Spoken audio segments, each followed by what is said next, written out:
Welcome to The Explainer. Today, we are diving into a story that's over 2,000 years old, about a tiny beetle taking on a mighty eagle. Now, I know what you're thinking. Sounds like a simple kid's story, right? Well, think again. This ancient fable is actually a timeless masterclass on power, arrogance, and how even the smallest among us can achieve a truly inescapable reckoning. Let's start with this quote, because it perfectly captures the heart of the entire story. Just let that sink in for a moment. No matter how powerful you are, there's no escaping the consequences when you wrong someone. This is the central law of our story, and we are about to see it play out in the most dramatic way possible.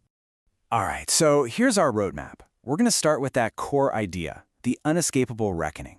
Then we'll jump into the fable itself. From there, we'll break down the anatomy of the injustice, look at the Beetle's absolutely brilliant strategy, connect it all to our world today, and finish up with the fable's deepest lesson about the highest sanctuary.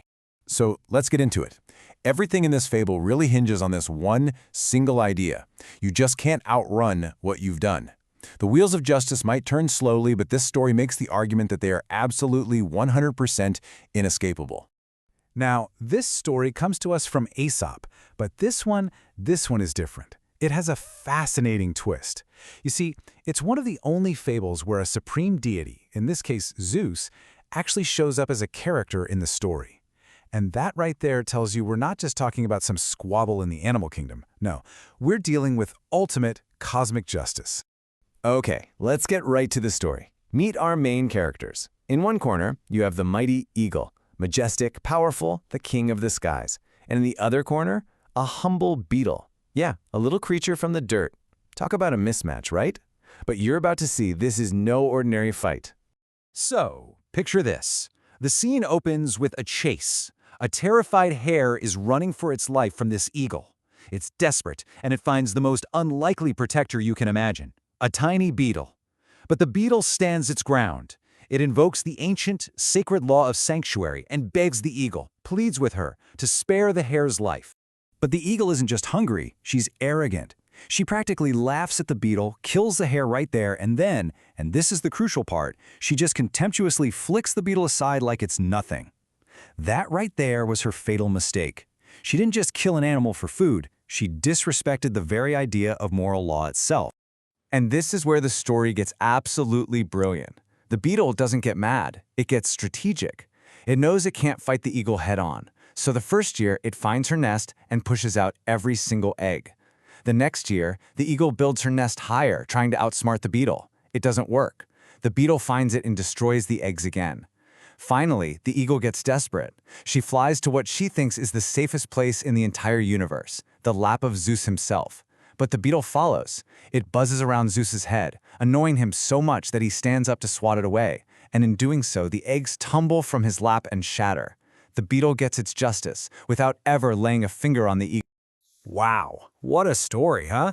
So now let's pull back and really analyze what just happened. What was the real conflict here? What does this incredible clash between the eagle and the beetle truly represent? I mean, just look at this contrast. On one side, you have the eagle. Her power is obvious. It's raw strength, it's status. It's this dangerous belief that she's above the rules. But the beetle's power?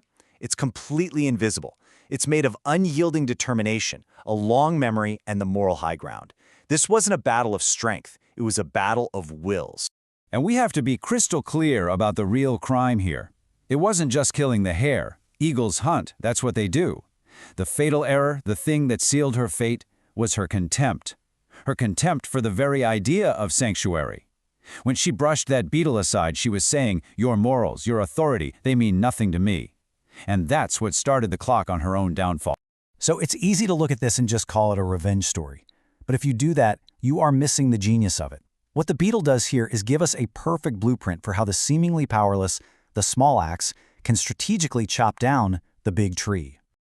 Let's break down this strategy because it is just incredible. 4 parts. First, it was proportional. The eagle took a life, so the beetle took her future, her eggs. Second, it was strategic. The beetle was smart. It didn't attack the eagle directly. It went after her one great vulnerability. Third, it was persistent. It never gave up, escalating the conflict year after year until the highest authority in the universe had to get involved. And finally, the most brilliant part, leverage. The beetle tricked Zeus into finishing the job for him. It used the eagle's own protector to deliver the final blow. It's just genius. So, what in the world does a 2,500-year-old story about a bug and a bird have to do with us today? Well, as it turns out, everything. Because once you know what you're looking for, you will start seeing eagles and beetles playing out this dynamic everywhere you look. Let's make this really concrete. Think about the office. That powerful manager who thinks they're untouchable, that's the eagle. The wronged employee, that's the beetle. And the eggs, the vulnerability, that's the manager's reputation, their key projects, their time. Or what about a neighborhood? The wealthy individual who ignores local rules is the eagle, the less privileged neighbor is the beetle, and the permits, public reputation, and licenses are the eggs. And in the market, a huge corporation is the eagle, and a small activist group is the beetle. The eggs, the stock price and public image, incredibly vulnerable. So if you happen to be the eagle in any of these situations, this fable is a huge warning. Don't ever mistake your power for invincibility. Don't assume that just moving the nest, getting a new job, moving to a new town is going to solve the problem. And most importantly, never, ever underestimate the moral authority of those you see as weak. Because as the eagle learned the hard way, that is where the real power to disrupt your world lies. So let's bring it all home. What is the ultimate takeaway here? The fable's final lesson is a profound one, and it's all about where we can find real, lasting security in our lives. And here it is, the final, powerful truth of this story. There is no hiding place for injustice. You can build your nest on the highest mountain, you can cozy up to the most powerful people, but you can't escape the consequences of your actions. Justice, this story tells us, will always, always find you. This leaves us with a really tough question, one the fable forces us all to wrestle with. For true justice to actually happen, do the powerful have to be humbled? Do they need to be brought down a peg, or two, or all the way? And the fable's answer is that true sanctuary isn't a place at all. It's not about how high you can climb or whose protection you have. Real, lasting safety comes from only one thing: integrity. Your security is found in your own moral actions, not in your zip code or your job title. And so we end with this final, powerful idea. A warning, really. Fear the quiet persistence of the wronged, because their cause carries a moral weight that sooner or later can bring down any power, any authority, any eagle that builds its nest on a foundation of injustice.